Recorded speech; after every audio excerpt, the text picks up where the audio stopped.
You already know what time it is. Welcome back into the NFL with AJL, episode 98. We are live on a Friday. You could have been anywhere else in the world, but you're right here tapped in with me on the show. And for that, you already know I am forever grateful. Appreciate y'all dealing with us on a couple of reschedules this week and a little bit of a late show start to the show tonight. But you know we're coming packed with episode 98. And before we jump in with the lineup, hope everyone's had a great week so far. March is officially upon us. It's still a little chilly here in Georgia, but I know the weather is going to be warming up for us soon, and couldn't be happier for that for sure. But I hope y'all have been blessed more than anything, and thank y'all again for taking the time to jump into the show tonight. Of course, before we get started, y'all make sure to like and share that stream wherever you may be watching. Subscribe on YouTube. Hit the bell so you never miss a post as well. And that QR code in the corner of the screen will give you every bit of social media and podcast content at NFL with AJL on all social media and podcast platforms. Appreciate y'all giving me the love that you continue to on social media and with the short form clips as well, as we are making a push to seriously come back with that. We've got a new sponsor recently for the show as well, but we'll drop that at about the middle of the podcast. Today's lineup: the Bengals pay Jamar Chase and T. Higgins. Got a lot to say about that there. Free agency winners and losers now that it feels like the dust has kind of settled. The top 5 draft wide receivers in the 2025 NFL draft that is coming up in just a month. And the best picks at number 9 for my New Orleans Saints as they hold a top 10 draft pick in this draft. Let's go ahead and jump right into the top of the show as we're going to start it with NFL draft talk. Again, the top 5 NFL draft wide receivers for 2025. At number 1, I'm going to take T-Mac, Tetroa McMillan. We know he's been getting a lot of hype and a lot of deserved hype as well, as we see what he's done in his college career. 6'4", 219 pounds. This past season, 84 catches for a little over 1,300 yards and 6 touchdowns. He ran a 4.55. He actually had a lot of that production come 10 catches, 304 yards, and 4 touchdowns in the opener of the season against New Mexico. And this guy's got good hands and a wide catch radius. He can high point a ball well when he needs to. You look at the game versus UCF in the corner of the end zone, and even against Houston as well, he had some great plays also. You know, if you give him a chance to go up and make a play, he is going to come down with the football. There's no question about that. He's got a really strong whip route that shows up on tape. That's probably his best route that he runs, if you ask me. He's consistently winning on this route. Smooth athleticism. He prioritizes technique over athleticism, which is really good because we see a lot of these receivers out here that they feel like they can just beat you with speed, beat you with strength, but you need to become a fully rounded, well-oiled, really, for lack of better words, wide receiver in the league to be consistent on all levels too. He creates good separation. He's good at finding soft spots in zone and getting yards after catch as well. But he's not a burner. Of course, we know that. The 40 time doesn't jump off the tape. He could have more explosion and really creative releases off the line of scrimmage as well. And I think more physical corners in the NFL are really going to jam him, kind of knock him off some of his route trees. And that's kind of a recurring thing I've seen here in the NFL draft for these 2025 wide receivers is you don't have a ton of big-bodied guys who obviously T-Mac is the biggest one here at 6'4", 210, but you don't have, for the majority, a lot of big body guys who have good weight on them to where they won't get pushed off of their spot with these bigger NFL corners. And, you know, T-Mac was a Biletnikoff finalist, which goes down for the best wide receiver in the country. He was an All-American his final season, and he was the highest rated signing in program history for Arizona. So I've got T-Mac, Tetroa McMillan, say that 5 times fast, as a number 1 wide receiver in this draft. Number 2, a lot of people have Matthew Golden here. A lot of people have Emeka Egbuka here. Excuse me, not Emeka Egbuka, Luther Burden. I have Emeka Egbuka at number 2 as the second best wide receiver in this NFL draft. You can never doubt an Ohio State wide receiver this last half decade, right? We've seen the talent that comes out of that school. 81 catches for a little over 1,000 yards and 10 touchdowns, 6'1", 202 pounds, ran a 4.3 flat. So he is a burner. He is in the top percentile of 40 times in this receiver class. And I would argue he's the most experienced wide receiver in the class. I mean, you look at his sophomore season, technically in 2022, when he had Marvin Harrison Jr. raking in numbers as well, still came down with 74 catches, still came down with a little over 1,100 yards, and he still came down with double-digit touchdowns with having 10. He's coexisted with JSN, Jackson Smith and Jigba, who was with the Seattle Seahawks, Jeremiah Smith, who was an insane wide receiver, probably the best wide receiver in the country this year, but he's a freshman, so he can't go to the draft yet. Garrett Wilson, Chris Olave, and he probably even would have had an elite 2023 as well if it wasn't for some ankle injuries that really were hindering him. And it seems like he would be okay being a wide receiver two in any system due to the depth of wide receiver rooms that he was in at Ohio State, especially with the guys that I just mentioned. But he easily has wide receiver one skill sets, which I think is the best part of what he brings to the table. He might be the best deep ball tracking and catch in traffic wide receiver in this draft. The ability to turn short and screen routes into touchdowns is very remarkable. And he can stack corners downfield with his speed. Again, he's got that 4.3 flat speed, and you're going to see that on tape and especially in game time. He's a big time performer in big moments through his entire college career as well. We know he's a speedster, but not only is he a speedster, he's got great route running techniques also from start to finish. He's got the ability to find those soft spots and present the clear throwing windows that a lot of NFL scouts are looking for. A natural catcher of the football with his hands. He catches it away from his frame, but he will need time to develop on the outside, master his boundary techniques and the physical aspects required for really those full-time outside wide receiver duties in the league. And he hasn't faced a lot of press coverage either. He's not a big wide receiver, so there is going to be some room for improvement on that aspect as well. When you go and look at Matthew Golden coming in at number 3 for me here for my NFL wide receivers in the draft, top 5, Matthew Golden will be number 3. Again, another kind of a smaller receiver, 5'11", 191 pounds, 58 catches, 987 yards, 9 touchdowns. He did, I think, run the fastest, or one of the fastest, of course, as we know, 40 times with the 4.29. So sub 4.3, and he played against a bunch of great college football teams this year as well. Georgia twice, one of those being, with playoff implications.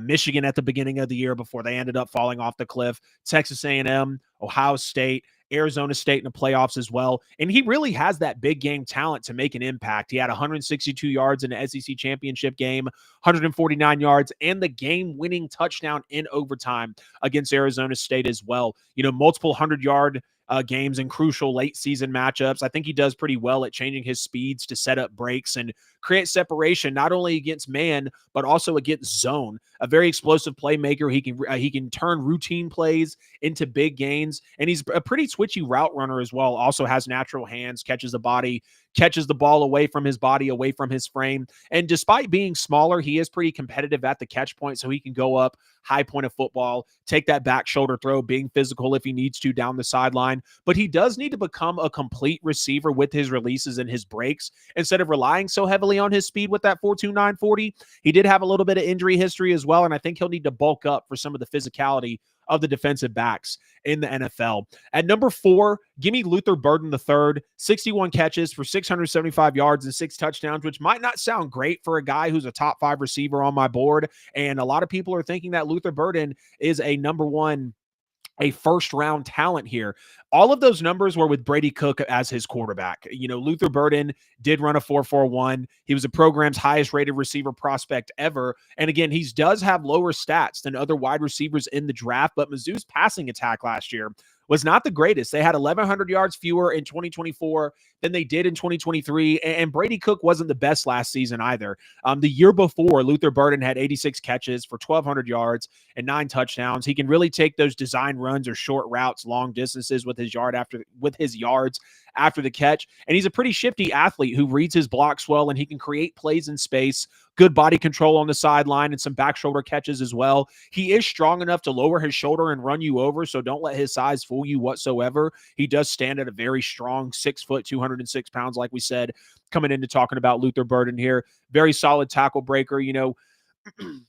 He creates instant separation, too, with his explosive first step. Good hands, got an 86% catch rate, good deep ball tracking ability, a versatile weapon who can align really anywhere. That's really his specialty, right? He can be in the slot. He can go outside. He can even act as a running back, maybe on a shovel pass, on kind of a jet touch pass or a jet sweep as well. But he sometimes does round off of his breaks instead of running sharper routes, and he didn't face a whole lot of press coverage either in his college days, so that will be an NFL adjustment. And a lot of these guys are going to have NFL adjustments when it comes to bigger, more physical corners and, going up against that press coverage. That really is a barometer of what type of receiver you can be in those moments when you're going to be matched up against some of the better corners in the NFL. And as he saw in college football. And then at number 5, give me Xavier Restrepo out of Miami, who is the Miami Hurricanes receptions and receiving yards leader. He's also the first Miami receiver ever to post consecutive 1,000-yard seasons in program history.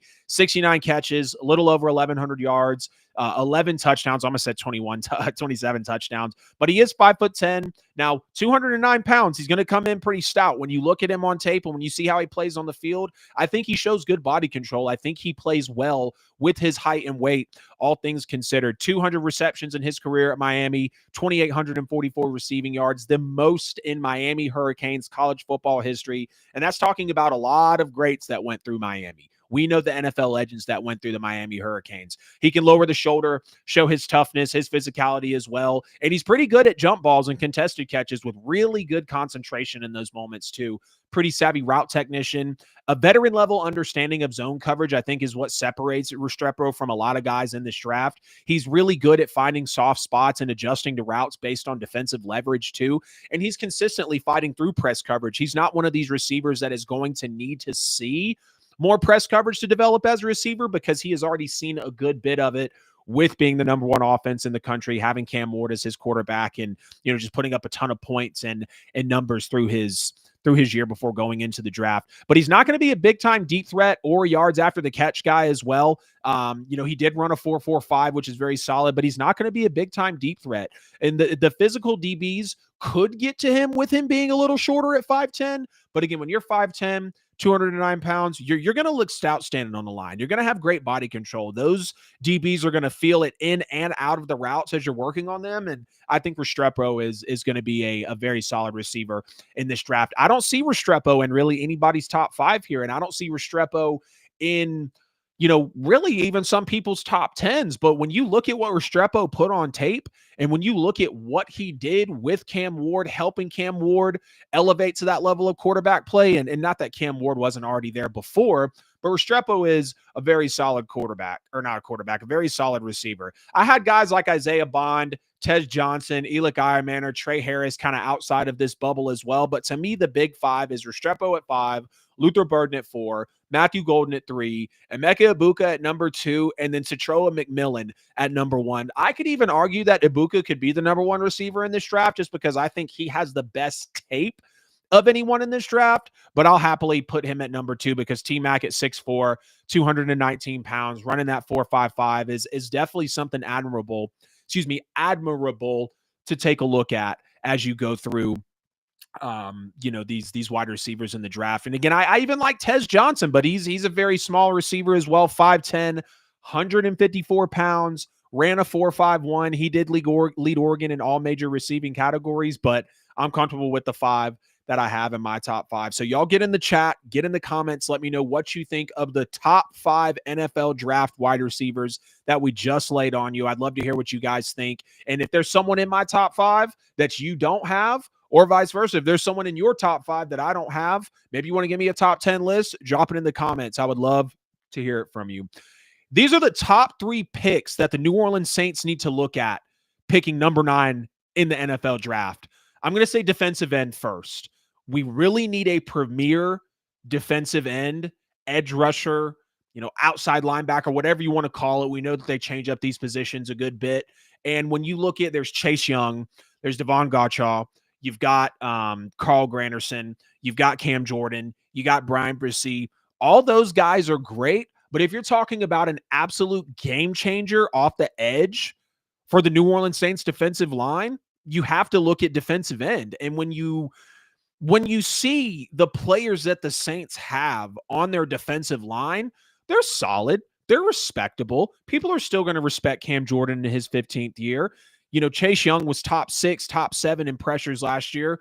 Gottschall is one of the better run stoppers in the league. Brian Bresee has proved worth it. We've also seen Carl Granderson be worth every bit of his extension as well, thankfully. But when you look at some of the defensive ends in this draft, I mean, you've got a Jalen Carter, if he's not, or not a Jalen Carter, an Abdul Carter. If he's not there, you're looking at a James Pierce. You're looking at a Mykel Williams, maybe even a Jack Sawyer or a Nick Scourton as well.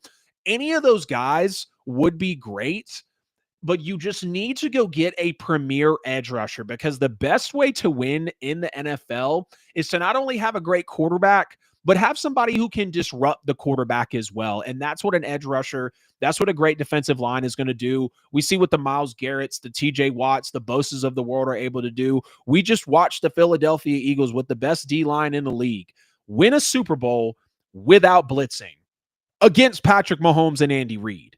So it's very clear what a good defensive line will do for you. If for some reason we're able to snag Abdul Carter, I don't think he'll be there at number 9. Now, the Saints could always trade up, but if the Saints are going to trade up, I think they should go grab a quarterback. More than likely not going to happen, but James Pierce will still be there. Mykel Williams could still possibly be there. I think the Saints have a really good chance at grabbing one of those two guys there. We'll see, but it's time to truly bring in Cam Jordan's replacement. And again, I maybe the Saints see that in Chase Young. Me as a diehard fan, I don't. I know a lot of fans out there weren't a fan of the Chase Young signing, and I can't necessarily blame them. Yes, Carl Granderson, again, Brian Bresee, all of those guys are solid, but we need a true game changer at the edge rusher position, and I think this NFL draft highly resembles that. If we do not go edge rusher, it's got to be a wide receiver. I mean, it has to be a wide receiver because you lost MVS. Chris Olave is injury prone. You take a look at Rashid Shaheed, who's very solid, pretty good deep threat. I like him a lot as a wide receiver, but he was an undrafted free agent for a reason. And I'm not knocking his skill set. I'm not saying he's any less of an NFL player for that, but we need somebody who is a little more refined. Like, unlike Rashid Shaheed is, we need someone who is not as injury prone and is more durable, unlike Chris Olave. When you look at this draft, there's going to be a lot of options at number 9. Tetroa McMillan will more than likely be there, if not taken beforehand. I think that's who the Saints are going to be targeting. But if not, you've got Emeka Ibuka, who I would love. You've got Matthew Golden. You've got Luther Burden. Trey Harris may be a first-round pick. You can kind of reach with wide receivers in some NFL offenses, and they'll be okay. But I really would like either Golden, McMillan, or Ibuka. And if I had to personally pick, I would say I want Emeka Ibuka. I just think he comes from a great program. We see the wide receiver room that he's been in. I think he's got the skill set to step up as a wide receiver 1. And the Saints need a true pass catcher to help out, whether it's Derek Carr, Spencer Rattler, like whatever the case is going to be, we need a weapon at the pass catching position. And this draft holds a lot of very solid receivers there. And, if the Saints don't take either D end or wide receiver with the number 9 overall pick, trade that damn pick back. Mickey Loomis has never traded back a pick in his tenure as a Saints GM. He's always trading forward. If you do trade up, it's got to be within the top 3, maybe top 4 to 5 at worst, and you got to go grab a Shedeur Sanders. You got to go grab a Cam Ward. Those are the only 2 quarterbacks in this draft that are truly worth a first-round pick. Jackson Dart's going to get somebody fired if they draft him as a first-round pick. I don't want to see Will Howard. I don't want to see Jalen Milroe. I don't want to see Quinn Ewers. I don't want to see Riley Leonard in the first round because those are not first-round guys. Even Kyle McCord. Dylan Gabriel, I believe, could be a first-round quarterback, but nobody's really talking about him as a first-rounder, with the scouts and what they're putting out there. And it's not that the scouts are the end-all, be-all. I personally think Dylan Gabriel is a very solid quarterback, and even though he is smaller, height, weight, hand size, wingspan, arm length, all of those, we've seen guys like Kyler, like Russell Wilson, like Drew Brees, like Bryce Young come into the NFL and be successful being a shorter quarterback. So it's either defensive end, wide receiver, trade up to get a quarterback. And if you can't do any of those, I would probably prefer you not trade up to get a quarterback. Trade that pick back because you need tons of talent. You need tons of draft picks. The salary cap is always a mystery. Now we magically have $31 million in salary cap space, which is great. And some people are saying the Saints are going to do something big. Maybe they can still trade Derek Carr post June 1. I don't really know because I don't trust this team with the amount of money that they actually have to spend. But if you can't do D-end, wide receiver, or trade up for the only position being quarterback, which is either Cam or Shador, trade that pick back. Let somebody offer you a ransom, a king's ransom, a boatload of draft picks to come and get that number nine overall pick from you. Whether that's 2 firsts, maybe a second and a third, I'm not sure. But deal it smartly and allow your picks to pile up, because I really think that's going to be the best course of action for the New Orleans Saints as things play out here. If the Saints trade up, I'm pissed. I feel that. I feel that the Saints really shouldn't trade up in the grand scheme of things, because we know that you need all the draft capital you can get. I mean, you really do. You need every bit of the draft capital you can get to plug these holes on this team. Every bit of it. I'd love to see us trade back for the number 9 pick, or stand pat and take a James Pierce, take a Mykel Williams. If for some reason Abdul Carter is there, like, go and grab him. Get you a game changer in the draft at the edge position. That's really what I want to see the most if we're if we're being honest. Sticking with a little bit of Saints news here, as the Saints do sign Brandin Cooks out of in free agency rather. And this was the New Orleans Saints first overall pick. Was it back in 2014? I think. I want to say that was the not number 1 overall pick. That was the Saints. Yep, first round pick back in 2014. And Brandin Cooks was solid with the Saints back in 15 and 16, over 1,100 yards, 9 touchdowns, 8 touchdowns. But then we see him go Patriots, Rams, Texans, Cowboys, now back to the Saints. We know Brandin Cook has been traded a record.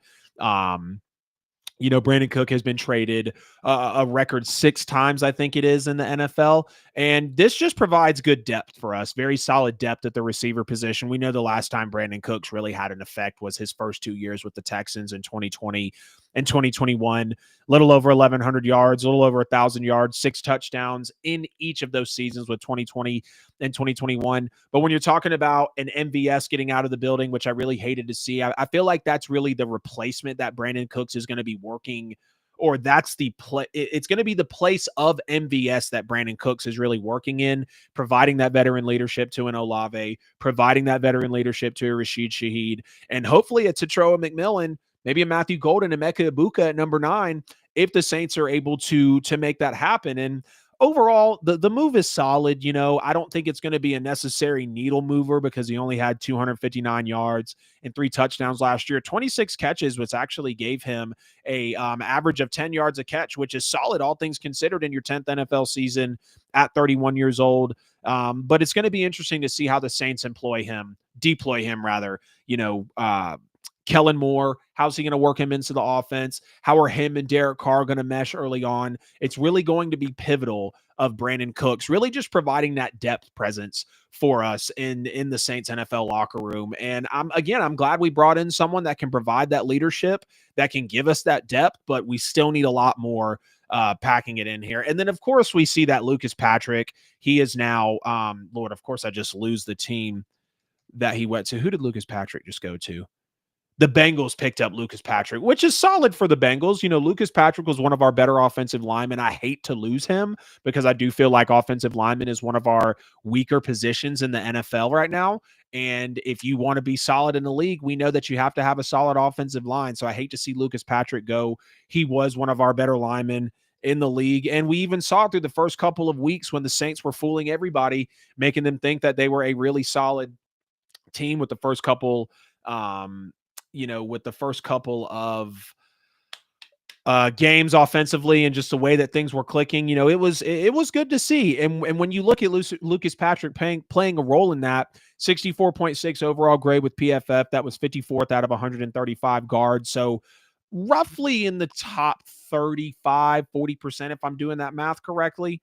Let me just fact check myself here. 54 divided by 1. Okay, so right at the top 40%. He also had a 60.3 pass blocking grade, which was 79th out of 135, not too solid. He had a 66.3 run blocking grade, which is 47th out of 135 as well. So he was better as a run blocker than he was a pass blocker, but his overall grade was good. All things considered, I'm happy with it. Actually did not allow any sacks this year himself. I don't know how true or credible that actually holds for um, you know, for how the numbers actually play out in the NFL, because with just how porous we were this year, I kind of highly doubt that Lucas Patrick didn't allow any sacks. Only 6 penalties on the year, which came in 104th out of 135 guards, which is very solid to see, that he's a disciplined guy. He actually was 5th in snaps played at center for however much it played out for him when he had to move to center. I don't think that was for too long. 32nd in snaps played at left guard as well. And then apparently didn't allow any hits on his quarterback. 61st in total pressures allowed with only 10 of them. And overall, Lucas Patrick was a very solid offensive lineman for us. I hate to see him go, because I do think that he was, good, all things considered. I thought he was one of the better cornerstones of our offensive line, which is really going to be nothing to complain about there. Let's go ahead and get into the winners and losers of NFL free agency. But before we do that, let's get a sponsor break in. As always, please make sure to like and share the stream wherever you may be watching. Subscribe on YouTube. Hit the bell so you never miss a post, so you never miss a live, so you never miss a YouTube short. Share the stream wherever you may be watching. Subscribe on YouTube, please, and thank you. Of course, that QR code in the corner of the screen will give you every bit of social media and podcast content. If you can't find us, you're simply not looking hard enough. It's at NFL with AJL on all social media and podcast platforms. We're sponsored by Buy and Sell with AJL for all your worldwide professional real estate needs, whether you're looking to buy a home, sell a home, or invest in real estate. This is the team that you need to be working with. Get at them on social media at Buy and Sell with AJL. Monthly newsletters, monthly value emails, monthly real estate meetups, a top 10% real estate agent running the team over at Buy and Sell with AJL. It's everything that you need to be tapped in with for your worldwide professional real estate needs. And as we debuted the new sponsor on the last episode, we are now sponsored by HyperX. HyperX is one of the best websites to head to if you're looking for podcast equipment, if you're looking for a microphone, if you're looking for a mouse, if you're looking for a keyboard. They can really help you get ahead in the podcast game. Go over to hyperx.com. I'm actually putting it in the chat right now for you. If you use my code AJL, it will give you 15% off all of their products. There it is at the bottom of the screen, hyperx.com. Use the code AJL to get 15% off that new podcast microphone, off that new keyboard, off that new mouse, whatever podcasting equipment that you might need. Now, they don't have it all. Let me go ahead and say that. They don't have all of the equipment that you need, but if you're looking to get started somewhere, if you want to support the show, I would greatly appreciate y'all heading over to hyperx.com using code AJL. Of course, on YouTube, you can, what's it called? On YouTube, you can hit me with a super like, a super chat, a super thanks. If you want to donate to the show outside of those platforms to make sure we get most of that consideration that you are looking into giving to the show, DM me on social media at NFL with AJL. We can give you guys the hookup on how to get a donation over to the show. No donation is too big. No donation is too small. We greatly appreciate any of the support that you have for us here. Let's get into the winners and losers of NFL free agency. I'm going to start with my winners here. I've got the Patriots as a big-time winner, them signing Carlton Davis, Milton Williams, and Robert Spillane. It's really going to help bolster up that defense, and we know that's a big-time Mike Vrabel thing. He probably had a lot of influence in all these players coming in, of course, with him being the new head coach. A lot of people say the Steelers are losers of NFL free agency, but I actually have them being winners just in terms of their free agency activity. Now, it sucks to see them let Najee Harris go, but clearly they feel more confident in Jaylen Warren and the other players in the running back room. But bringing in DK Metcalf, bringing in Darius Slay, got to respect those moves. Now, yes, they're still looking for a quarterback. They're still looking for some other pieces to be filled, but I'm not going to knock a team for bringing in 2 guys of those calibers. The Texans are another winner for me. They signed Derek Stingley to a record contract. They also trade for C.J. Gardner-Johnson as well, so really locking up that secondary. The Broncos signing Greenlaw and Hufanga, I think, are another couple of winners here. We know that the defense over there with Zach Allen, with Nick Bonito, with Patrick Surtain being now the NFL Defensive Player of the Year. You bring in a guy like Hufanga, who, yes, has been injury prone the last couple of years, but he is one of the better safeties, one of the bigger playmakers in the league when he is healthy. And then Dre Greenlaw, we know that he can be an absolute menace on that defensive line, in that linebacking core. And I just think it's going to be great for the Broncos all the way around. I think the Raiders are winners as well, trading for Geno Smith, signing Max Crosby to that extension, bringing in Jeremy Chin as well. And the biggest reason for them being winners with Geno is because it feels like they have just a solid deliverer of the football for the talent, the minimal talent, I guess you could say, that they have on that team. We know that there's Brock Bowers. Of course, there is Max Crosby, who's always been a cornerstone. But for them to finally get an answer at quarterback, it opens up a lot more windows for them. The Chargers are winners for me as well. Signing Najee Harris, I think he was one of the most underrated free agent signings, one of the few running backs in NFL history to actually have 4 straight 1,000-yard seasons, but the Steelers felt better otherwise, so the Chargers said, don't mind if we do. We'll go ahead and pick them up from you. They also get Mekhi Becton on a 2-year, $20 million deal as well. We saw what Mekhi Becton just was for the Philadelphia Eagles, and Jeff Stoutland being the offensive line coach, he provided a lot of value for Mekhi Becton. And they brought back Khalil Mack, which is always going to be a plus when you can bring back a guy like Khalil Mack, who really terrorizes NFL offenses and especially offensive lines. The Commanders are a big-time winner. They bring in Deebo Samuel, who I did say be wary of, but he's still going to be a creative weapon for Jaden Daniels and for Cliff Kingsbury. You get Laramie Tunsil, who's one of the better graded offensive linemen. Now, he can be a penalty machine. We know that. We've heard that about Laramie Tunsil, but he has been consistently top 5 for the last 3 seasons in pressure rate allowed, actually amount of pressures allowed. And when you stack it up over those 3 seasons combined, he is number 2 in pressure rate allowed. So he's going to be great for Jaden Daniels. Javon Kinlaw comes in. They pick up Will Harris from the Saints, and they re-sign Zach Ertz and Bobby Wagner, 2 pivotal pieces that are great veterans on that team.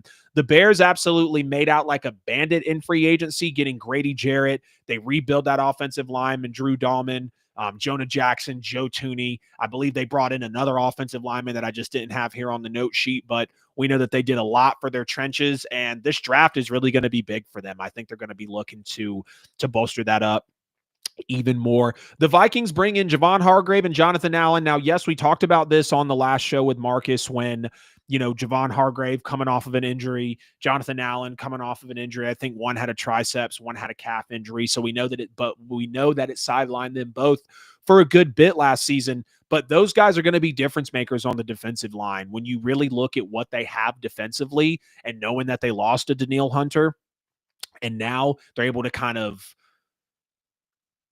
not subsidize, just get players in those positions to really be able to help them out in that department. They brought back Aaron Jones and Byron Murphy as well. Aaron Jones being a solid running back in this league and Byron Murphy being a good corner for them, all things considered over there in Minnesota. The Falcons sign Leonard Floyd. They also extend Jake Matthews as well. I think are both great moves. The Falcons get a good pass rusher from the Niners who comes out of a solid defensive system, because we know the Falcons have struggled for the better part of 5 years, not only sacking the quarterback, but even getting pressure, getting hits on the quarterback. And then Jake Matthews has consistently been one of their better offensive linemen throughout the years. So that extension was well worth it. I think the Seahawks are also winners as well for actually, no, I've got a little special one there for the Seahawks. So the last winner in NFL free agency for me here is going to be the Rams. They keep Matthew Stafford. They signed Devontae Adams. They signed Poona Ford. And they also extended Alaric Jackson as well, which is nice, which is very nice to see, because you want to keep that offensive line intact for Matt Stafford.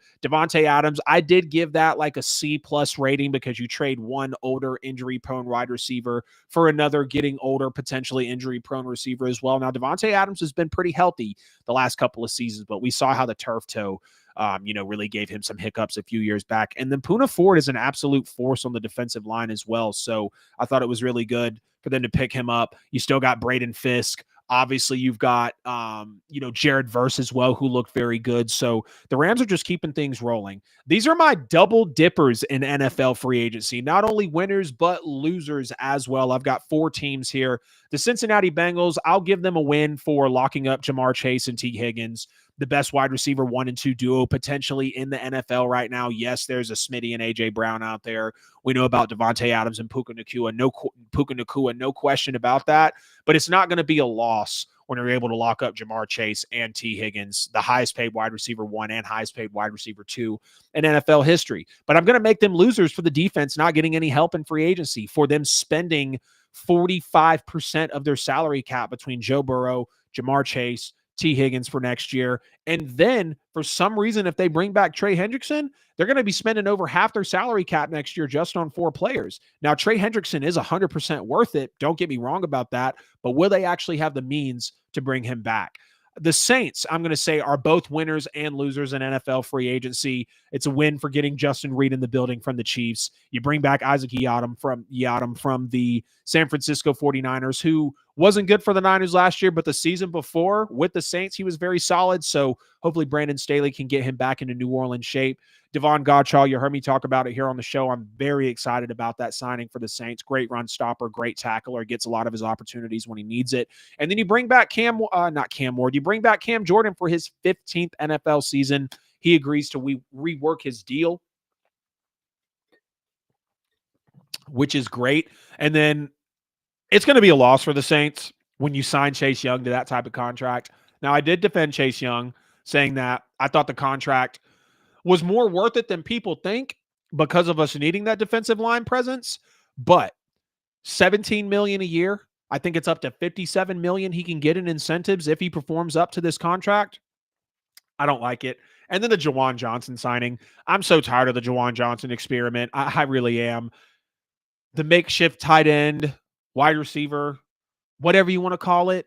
We just gave Jawan Johnson all that money for what reason? That's why the Saints fall into also losers, winners and losers in NFL free agency. The Seahawks are going to be my double dipper here as well. It's a win for landing Cooper Kupp. I think he's still a solid receiver. He says that he's healthier than ever, and he's still going to command respect from some NFL teams. Now, we saw the year in 2021 when they won the Super Bowl.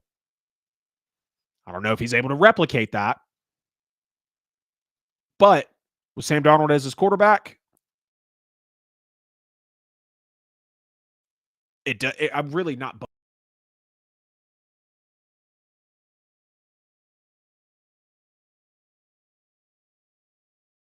the Saints, nice big body receiver. And they bring in DeMarcus Lawrence from the Cowboys as well. So solid pickups talent-wise. But I think it's an L for them also because you trade Geno Smith for Sam Darnold basically, while also letting DK Metcalf walk for essentially bringing in Cooper Kupp. I think DK is a better receiver. And then you release Tyler Lockett. So now you have Cooper Kupp, you got MVS, and you got JSN, which is very solid. But I hated to see DK walk. I really did. And, for Tyler Lockett being with the team for a decade, I know that was a big shock to a lot of people in the fan base as well. And then the last double dipper for both winners and losers in NFL free agency before we get to the bona fide losers, it's going to be the Philadelphia Eagles. I give them on the win side. I get them in on the win side for signing Zach Bond, for signing Saquon Barkley, to those extensions, those great deals. Both of those guys absolutely deserved it. One winning offensive player of the year, one winning going for defensive player of the year. So you have to reward that. And you get it done on back-to-back days as well. Going to be no complaints about that. And then you bring in Azeez Ojulari from the Giants, another Georgia Bulldog, Philadelphia Bulldog, whatever you want to call it. We know how Howie Roseman treats those players. And Azeez Ojulari was very solid out of Georgia. I thought he was a good pick for the Giants, and I think he's going to raise hell on the Philadelphia Eagles next year. But the reason I also put them in the losers category as well is because of all the defensive players that left during free agency: Milton Williams, Josh Sweat, Darius Slay, CJ Gardner-Johnson. And we know it was tough for them to lose all of them. Now, they're still going to be a top 5 defense next year because Vic Fangio is still in the building. Like, there's no question about that, of what Vic Fangio is still going to be able to do. But it sucks to lose all of those players. I mean, it really does. It really sucks to lose all of those players at that time because of how much of a value they provided in the Super Bowl winning season. And then on to the losers. I only have 2 true losers here in NFL free agency. One of those is going to be the Colts for having to sign Daniel Jones to make Anthony Richardson want to compete at a high level, for it to be actually worth, what was it, the number 4 overall pick that the Colts took him at? because we're just waiting for Anthony Richardson to still become that quarterback that he was drafted to be. We knew he was a major project. We knew he was on the Trey Lance kind of spectrum. But for him to not be able to stay healthy, to tap out of NFL games, to have to get benched, to now you're bringing in Daniel Jones for potential quarterback competition, it's going to say a lot about Anthony Richardson this year. And then the San Francisco 49ers, they lose Talanoa Hufanga, Dre Greenlaw, Javon Hargrave, Leonard Floyd, Charvarius Ward. Now, I know Hufanga, Greenlaw, Hargrave, and Ward all dealt with injuries last year, but outside of Hufanga, who dealt with injuries in back-to-back years, I didn't like any of these guys leaving, because if your precedent is they left because of injuries, then I don't I don't know what to tell you, because these guys are very solid when they're available, and they're available a lot of the time. Charvarius Ward had some things going on last season where he wasn't able to be super available for the team like I'm sure he wanted to be. Same with Hufanga, Greenlaw, and Hargrave as well, with some of those injuries. And then Leonard Floyd getting out of town, him being a premier pass rusher for the San Francisco 49ers. I just thought that was a big loss for them as well. So we've got our winners, losers, and our double dippers, winners and losers of NFL free agency locked in there for you. Y'all get in the chat, get in the comments. Let me know what you thought of the NFL free agency draft, winners and losers, as we get into the last segment of the show here. The Bengals pay Jamar Chase and T. Higgins tons of money. We saw what they just paid them. But them paying Chase and Higgins just set the team back 3 years at least, if you ask me. And it puts them even further away from returning to the Super Bowl like they've been trying to get back to. Yes, we know that they went to the Super Bowl. We know that they went to the AFC Championship game in back-to-back seasons for the AFC chip. We know that. And the only way that they were able to get back to that AFC Championship game, and not the only way, but one of the big reasons they were able to get back to that game was because their defense was actually top 15 for the first time in Joe Burrow's career. The defense on average has been the 23rd best in yards and the 18th best in points. So below middle of the pack in the NFL since they've had Joe Burrow. They've absolutely failed Joe Burrow defensively, and you can even argue in some cases they failed Joe Burrow up to this point. No offensive line. You took forever to not only pay, but now you had to overpay for Jamar Chase and T. Higgins. That price just kept going up the more that players kept getting paid. They were 25th in yards and points last year. They were the third worst in red zone percentage last year defensively. So that just destroys the hopes of their defense being solid for the next season. Now, yes, you can go out, you can draft well. More times than not, NFL teams do not draft well and hit on a lot of players like we've seen Howie Roseman do. I mean, back-to-back years of drafting well just put them in the Super Bowl. 1 year of drafting well, I would argue, does not really move the needle for you. Let me take that back. It does move the needle for you, but not as much as you think it would. You have to have combined years, multiple years, strung together like the Eagles just did, to have those draft picks actually make a difference for you. And Joe Burrow, you could argue, was one of the losers of free agency as well. Yes, it was great for him to get Chase and Higgins, so he's a winner there, but you could also put him himself in the double dippers category of the free agency segment we just did, because the losers are his hopes of a defense. Now he has to go out and score 35, 42 points a game. Thankfully, he's got Jamar Chase and T. Higgins, but it just sucks to see this for Joe Burrow because it feels like he continuously gets failed by the Cincinnati Bengals. They scored 28 points per games in losses. Teams who scored 28 plus won 86% of the time in 2024. But the Bengals had other things to say about that. The Bengals did not perform defensively up to a 28 point per game offense like they should have. And I mean, just look at what Joe Burrow's been through. Drafted by a horrible franchise at the time in the Bengals. They're still like borderline. Okay, are they getting into that status of good? Yes, they went to a Super Bowl, but their overall collective actions as a franchise kind of make you say otherwise. Bad O-line most of the time he's been there. Bad defense most of the time he's been there. He had to come out and publicly say, restructure my deal so you can pay Jamar Chase and T. Higgins. because the team wasn't doing it quick enough. They weren't doing it as the price was starting to go up. And I think Joe Burrow really saw that. I do. And that's why he said, I'll restructure my deal to get these guys locked up. And now there's no money for the defense to be paid. Just no money. And I'm not saying that the Bengals are going to be this bad team for the next 3 years, but when their playoff losses pop up, or even heaven forbid, their Super Bowl loss or losses, which we'd be having a different conversation if we're talking about Super Bowl losses popping up for them, you're going to take a look at that defense each and every time, unless they draft well, unless they make some midseason acquisitions, which they very well could. I'm not too sure about that yet, but we'll see how it plays out. I mean, really, we will see how it happens. And again, they could have signed Chase and Higgins much longer ago to avoid this potential money pit that they could be in right now with Jamar Chase and T. Higgins, and obviously paying Joe Burrow the amount of money that they are. A combined $69 million a year, which is $10 million higher than any other wide receiver duo in the league between Jamar Chase and T. Higgins. And again, 45% of their salary cap next year is going to 3 players in Burrow, Chase, and Higgins. And maybe more if Trey Hendrickson somehow comes back. Maybe more. Who knows? But the Bengals have been set back at least 3 years by paying that amount of money to the wide receivers that they just did. That was episode 97 of the NFL with AJL. Episode 98 of the NFL with AJL. I appreciate everybody jumping into the show tonight. You could have been anywhere else in the world, but you were right here tapped in with me on the show. And for that, I am forever grateful for y'all jumping into the show, chopping it up with me. We talked about our top 5 NFL draft wide receivers. We went over the Bengals paying Jamar Chase and T. Higgins just now, talked about the best picks for the Saints at the number 9 pick, and also talked about our free agency winners and losers as well. We're keeping the draft content rolling, as we know the NFL draft is really coming in strong.